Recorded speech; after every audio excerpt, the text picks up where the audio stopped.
रामकृष्ण हरी अवधूत चिंतन श्री गुरुदेव दत्त. कशात आपण सर्वजण मजेत असाल, भगवंताच्या भजनात तल्लीन असाल अशी अपेक्षा करते आणि आजच्या व्हिडिओला सुरुवात करते. येणाऱ्या 29 जुलैला गुरुपौर्णिमा आहे आणि हा उत्सव गुरुभक्तांसाठी अतिशय मोलाचा आणि महत्वाचा आहे. उत्साहवर्धक असणारा हा सण गुरूंच्या आणि शिष्यांच्या जीवनामध्ये एक प्रकारचा अद्वितीय असा आनंद निर्माण करणारा आहे. म्हणून हा सण आपण सर्वजण आनंदाने साजरा करत असतो. गुरुभक्तीचा महिमा नाही का, शिष्याचे कर्तव्य काय, अशा अनेक गोष्टी या गुरुपौर्णिमेच्या निमित्ताने आपण काहीतरी का होईना दरवर्षी नवीन नवीन या गुरुपौर्णिमेच्या निमित्ताने शिकत असतो आणि त्याचबरोबर भगवंताची साधना, आराधना, उपासना सुद्धा करत असतो. तर याही वर्षी आपल्याला दत्तप्रभूंची कृपा प्राप्त व्हावी यासाठी आपल्याला काही सेवा करावायच्या आहेत आणि सेवा काय आहे जाणून घेण्यासाठी हा व्हिडिओ शेवटपर्यंत नक्की बघा. गुरुपौर्णिमेला दत्तगुरूंची सेवा आपल्याकडून घडावी त्यासाठी आज या व्हिडिओमध्ये मी काही माहिती देणार आहे आणि दत्तगुरूंची सेवा कशा पद्धतीने आपण केल्यानंतर त्यांची आपल्याला कृपा मिळेल हे सुद्धा मी सांगणार आहे. तर पहा, अनंत कोटी ब्रह्मांड नायक दत्तगुरू तुमचे आमचे सर्वांचे चालक, मालक आणि अधिकारी आहेत. आपलं जीवन जे चालवतात ते कोण आहेत तर दत्तप्रभू आहेत. आपण दररोज त्यांची सेवा करत असतो, उपासना करत असतो. दररोजची नित्याची जी सेवा आहे ती वेगळी आणि गुरुपौर्णिमेच्या निमित्ताने दत्तप्रभूंची आपल्याला कृपा मिळावी यासाठी आपल्याला विशेष सेवा करावयाची आहे. सेवा जाणून घेण्याच्या अगोदर जे नियम आहेत ते मी आपल्याला सांगते. आता दत्तप्रभूंचे जे भक्त आहेत त्यांना माहितीच आहे, तरी सुद्धा पुन्हा एकदा आपल्याला नवीन सेवा करावयाची आहे आणि त्या निमित्ताने नियम माहिती असणं गरजेचं आहे. बघा, जेव्हा आपण दत्तप्रभूंची सेवा करणार असाल त्या वेळामध्ये, त्या दिवसांमध्ये परान्न वर्ज्य करायचं आहे. बाहेरचा कुठलाही पदार्थ खायचा नाही. जर तुम्हाला गावाला जाण्याची वेळ आली तर मग तुम्ही स्वतःचे पैसे देऊन खाऊ शकता. दुसरा नियम असा आहे, या दिवसामध्ये दत्तप्रभूंची जी सेवा तुम्ही चालू करणार आहात त्या दिवसामध्ये परान्न वर्ज्य आहे आणि सर्वात महत्वाचा नियम, नॉनव्हेज घरामध्ये खायचं नाही. ज्यांनाही सेवा करायची असेल त्यांनी दोन गोष्टी पाळायलाच हव्या. एक म्हणजे मदिरापान आणि दुसरी गोष्ट आहे नॉनव्हेज. कारण आपण दत्तप्रभूंची सेवा करत आहात. दत्तप्रभू हे कडक दैवत आहे, शीघ्र फलदायी आहे, पण शीघ्र कोपणार सुद्धा आहे. म्हणजेच हे खडतर दैवत म्हणून प्रसिद्ध आहे. म्हणून दत्तगुरूंची सेवा अनेक लोक करतच नाहीत. का करत नाही तर ते म्हणतात ते खडतर दैवत आहे. पण नाही, दत्तप्रभू सारखं कृपाळू, कणवाळू, मायाळू आणि भक्तवत्सल दैवत तुम्हाला सापडणारच नाही. फक्त त्यांचं जे प्रेम आहे ते आपल्याला कळालं पाहिजे आणि ते मिळवण्यासाठी, त्यांचं प्रेम करण्यासाठी दत्तगुरूंची भक्ती अपेक्षित आहे आणि ती साधना आपण करणार आहोत. 11 दिवसाची सेवा आपल्याला करावयाची आहे. विशेष फलदायी असा लाभ आपल्या पदरामध्ये या सेवेने पडणार आहे. 19 जुलैपासून तर 29 तारखेपर्यंत म्हणजेच गुरुपौर्णिमेपर्यंत आपल्याला ही सेवा करावयाची आहे. आता बाहेरचं खायचं नाही हा एक नियम झाला. दुसरी गोष्ट आहे नॉनव्हेज आणि मदिरापान करायचं नाही. तिसरी गोष्ट आहे, जेव्हा तुम्ही सेवा करत असाल त्यावेळी पूर्ण ब्रह्मचर्याचं पालन आपल्याला करावायचं आहे आणि जे षडविकार आहेत त्यांना सुद्धा थोडंसं दाबून ठेवायचं आहे. म्हणजेच काय करायचं तर कुणाची निंदा करायची नाही, खोटं बोलायचं नाही, नाही का, कुणाच्याही कोणत्याही गोष्टीचा लोभ, मोह करायचा नाही या दिवसामध्ये आणि अगदी शांत चित्ताने या दत्तप्रभूंची सेवा आपल्याला करायची आहे. तसेच इतरांची निंदा सुद्धा या दिवसामध्ये आपल्याला करायची नाही. कुणावर क्रोध सुद्धा करायचा नाही. नाहीतर आपण सेवा करतोय आणि शेजाऱ्याशी भांडतोय, त्याचा काही उपयोग होणार नाही. म्हणून बऱ्याच गोष्टी आहेत. आता जे सेवाधारी आहेत, अनेक वेळा जे सेवा करतात त्यांना हे सगळे नियम माहिती आहेत. तर हे नियम पाळून आपल्याला या सेवा करावयाच्या आहेत. तर सेवा कोणत्या हे जाणून घेऊया. आता दत्तगुरूंच्या सेवा करण्यासारख्या अनेक आहेत, पण आपल्याला जी पटेल, आपल्याला जी झेपेल अशी सेवा आपल्याला करावयाची आहे. अनेक प्रकारचे स्तोत्र आहेत, अनेक प्रकारचे मंत्र आहेत. 11 दिवसाची सेवा आपल्याला जी जमेल, जशी जमेल तशी सेवा आपल्याला आपण घ्यायची आहे. म्हणजेच काय, जेवढा आपल्याकडे वेळ आहे तेवढी आपण सेवा करू शकता.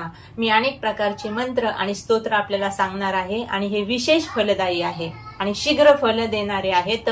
म्हणून बघा, दत्तप्रभूंचा सर्वात महान मंत्र आणि ज्याला आपण बीज मंत्र म्हणतो, तर या मंत्राची दीक्षा जर तुम्ही घेतलेली असेल, अनुग्रह जर घेतलेला असेल, तर या मंत्राचा जप तुम्ही करू शकता. मंत्र मी आपल्याला सांगते.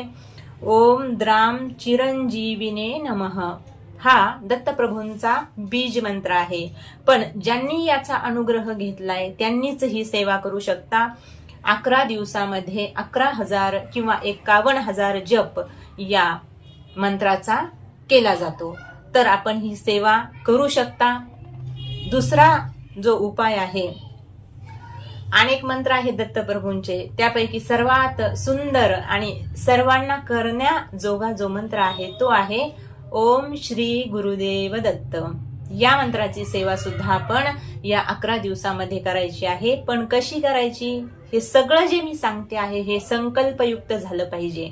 कारण आपल्याला काहीतरी त्यांच्याकडे मागणी मागायची आहे आणि त्यासाठी संकल्प घेण्याची गरज आहे. पहिल्या दिवशी संकल्प घ्यायचा आहे आणि दुसऱ्या दिवशी संकल्प घेण्याची गरज नाही.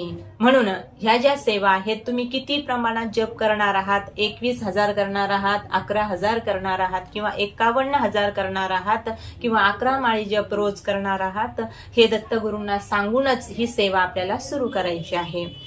त्यानंतर आहे तिसरा मंत्र. दिगंबरा दिगंबरा श्रीपाद वल्लभ दिगंबरा अवधूता श्री दत्ता शिष्य मंडळी नवनाथा. हा एक दत्तगुरूंचा साधा सुलभ सोपा मंत्र आहे. कुणीही याची सेवा करू शकतो, याचा जप कुणीही करू शकतो. याला दीक्षा घेण्याची गरज नाही, याच्यासाठी अनुग्रह घेण्याची गरज नाही किंवा गुरुमंत्र घेण्याची सुद्धा गरज नाही. तर हा एक मंत्र आहे. त्याच्यानंतर सर्वात सिद्ध असा जो मंत्र आहे दत्तगुरूंचा, सर्वांच्या परिचयाचा आहे, पण ज्यांनी दीक्षा घेतली, अनुग्रह घेतला, त्यांनीच हा मंत्र म्हणायचा आहे. काशाय वश्रम करदंडधारिणं कमंडलू पद्मकरेण शंखं चक्रं गदा भूषितभूषणाढ्यं श्रीपादराजं शरणं प्रपद्ये. या मंत्राची सेवा सुद्धा, या मंत्राचा जप सुद्धा आपण 11 दिवसामध्ये 21,000 करू शकतो. तर ज्यांना वाटत असेल या मंत्राचा जप आपण करावा, त्यांनी हे निश्चित करा, पण एखाद्या गुरुच्या मुखातून अगोदर हा मंत्र वदवून घ्यावा. म्हणजेच अगोदर एखाद्या गुरूंना, तुमचे जे गुरु असतील त्यांच्याकडून हा मंत्र मुखोद्गत करून घ्यायचा आहे.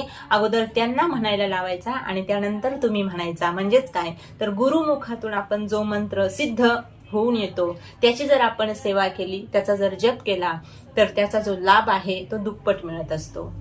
त्यानंतर दत्तप्रभूंचे अनेक स्तोत्र आहेत, त्यापैकी शीघ्र फलदायी, शीघ्र फल देणारे काही स्तोत्र मी आपल्या समोर सांगते. पहा, घोर कष्टोद्धरण स्तोत्र जे आहे दत्तप्रभूंचं, ते 11 दिवस जर आपण 21 वेळा पठन केलं, आता 21 वेळा पठन करायला अगदी छोटस स्तोत्र आहे ते, किंवा तुम्हाला वेळ नसेल तर तुम्ही 11 वेळा सुद्धा करू शकता. या 11 दिवसामध्ये ही सुद्धा एक प्रभावी सेवा आहे. यानंतर दत्तगुरूंचं दुसरं एक स्तोत्र आहे, जय लाभाधिकरम श्री दत्त स्तोत्रम. हे सुद्धा जे स्तोत्र आहे अत्यंत फलदायी आणि शीघ्र फल देणारं हे स्तोत्र आहे. तर तुम्हाला कार्यात अडचणी येत असतील तर या मंत्राचा जप, कार्यात जर अडचणी येत असतील तर या 11 दिवसामध्ये तुम्ही दररोज 21 वेळा याचं पठन करू शकता. त्यानंतर दत्त बावणी आहे, गुरु अवतरणिका आहे, असे अनेक स्तोत्र आहेत. तर या स्तोत्राचं सुद्धा वाचन तुम्ही संपुटित करायचं आहे 21 वेळा किंवा 11 वेळा, आणि ज्यांना वेळ असेल त्यांनी 31 वेळा हे स्तोत्र जर म्हटले तर 11 दिवसामध्ये हे स्तोत्र सिद्ध होतील आणि तुमचे जे कामं आहेत अडलेले, ज्या अडचणी आहेत आपल्या प्रपंचामध्ये, आता अडचणी असल्याशिवाय आपण देवाकडे जात नाही, हा सर्वात महत्वाचा भाग आहे. म्हणून तुमच्या जीवनामध्ये जर काही अडचणी असतील, समस्या असतील, प्रश्न असतील किंवा आर्थिक चणचण असेल, नोकरीविषयक अडचण असेल, संततीविषयक अडचण असेल, तर पहिल्या दिवशी दत्तगुरूंना सांगायचं आहे. जवळ जर मंदिर असेल तर तिथे जायचं आहे, नारळ आणि खडीसाखर घेऊन जायचं आहे. धूप लावायचा आहे आणि दत्तप्रभूंना विनंती करायची आहे, तुम्ही कोणत्या अडचणीतून बाहेर निघण्यासाठी या स्तोत्राचा किंवा मंत्राचा जप करणार आहात आणि किती करणार आहात ते सुद्धा सांगायचं आहे आणि तुमची जी अडचण आहे ती सुद्धा सांगायची आहे. घरी येऊन संकल्प करायचा आहे किंवा जर मंदिर जवळ नसेल तर मग घरामध्ये, देवघरामध्ये आपल्या दत्तप्रभूंचा, श्रीपाद स्वामींचा कुणाचाही फोटो असला तरी चालेल. हे दोन्हीही फोटो जर नसतील तर स्वामी समर्थाचा फोटो जर तुमच्याकडे असेल किंवा मूर्ती असेल तर त्यांच्या समोर सुद्धा हा संकल्प तुम्ही करू शकता. पहिल्या दिवशी संकल्पयुक्त ही सेवा आपण सुरू केल्यानंतर अगदी सगळे नियम पाळून गुरुपौर्णिमेपर्यंत ही सेवा करावयाची आहे. आणि पहा, 4 ते 5 दिवस झाल्यानंतर तुम्हाला तुमच्या जीवनामध्ये अनेक प्रकारचे बदल जाणवायला लागतील. म्हणजेच काय होईल, तुमच्या ज्या अडचणी आहेत त्या सुटायला लागतील. म्हणजेच काय, तर दत्तप्रभूंची कृपा आपल्यावर होणार आहे. अतिशय सुंदर सेवा आहे. आता ज्यांना जी सेवा आवडेल, मी एवढे स्तोत्र सांगितले, एवढे मंत्र सांगितले, याच्यातली एक जरी सेवा तुम्ही 11 दिवस केली, जर ज्यांना 11 दिवस वेळ नसेल त्यांनी 7 दिवसाची सेवा करा, 5 दिवसाची करा, पण नक्कीच सेवा करा. म्हणजेच काय, दत्तगुरु आपल्यावर कृपा करतील. रामकृष्ण हरी.